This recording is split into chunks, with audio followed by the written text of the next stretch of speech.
philosophie qui considère qu'une race est supérieure et une autre inférieure ne sera pas finalement et en permanence discréditée et abandonnée.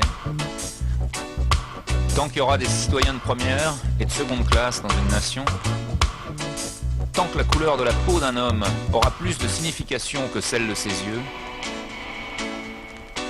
tant que les droits de l'homme de base ne seront pas garantis également pour chacun, sans distinction de race.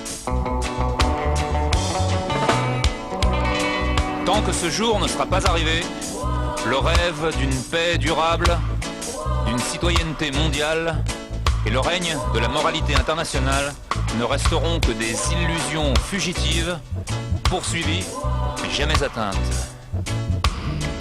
Et tant que les régimes mal inspirés et ignobles qui détiennent nos frères en Angola, au Mozambique et en Afrique du Sud dans des chaînes inhumaines ne seront pas renversés et détruits, tant que la bigoterie, les préjugés, les intérêts personnels n'auront pas été remplacés par la compréhension, la tolérance et la bonne volonté,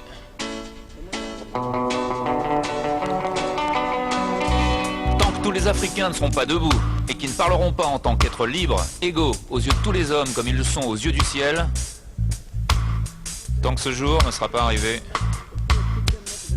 le continent africain ne connaîtra pas la paix.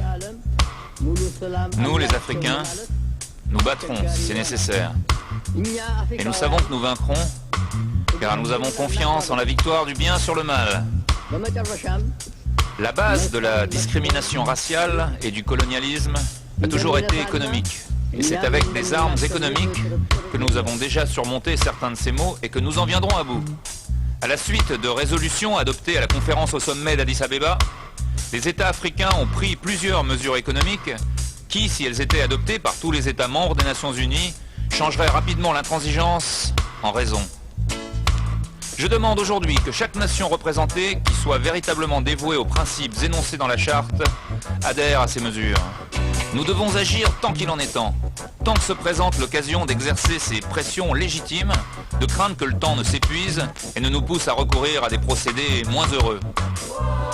En ces temps modernes, les grandes nations de ce monde feraient bien de se rappeler que même leur propre sort n'est pas entièrement entre leurs mains. La paix réclame les efforts unis de chacun de nous.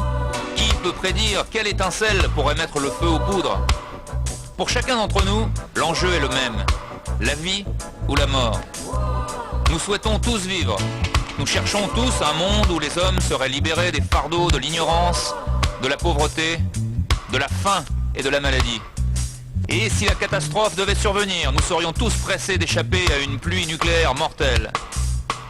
Les problèmes auxquels nous sommes confrontés aujourd'hui sont tous, à part égale, sans précédent. Ils n'ont pas de contrepartie dans l'expérience humaine. Les hommes cherchent des précédents et des solutions dans les pages de l'histoire, mais il n'y en a aucun. Ceci est donc le défi suprême. Où allons-nous chercher notre survie? Les réponses à des questions qui n'ont encore jamais été posées. Nous devons tout d'abord nous tourner vers le Dieu Tout-Puissant qui a élevé l'homme au-dessus des animaux et l'a doté d'intelligence et de raison. Nous devons avoir foi en lui, qu'il ne nous abandonne pas ou qu'il nous permette de détruire l'humanité qu'il a créée à son image. Et nous devons regarder en nous-mêmes, jusque dans les profondeurs de nos âmes. Nous devons devenir ce que nous n'avons jamais été, ce à quoi notre éducation, notre expérience et notre environnement nous a très mal préparés. Nous devons être plus grands que ce que nous avons été, plus courageux, à l'esprit plus large, au point de vue plus ouvert.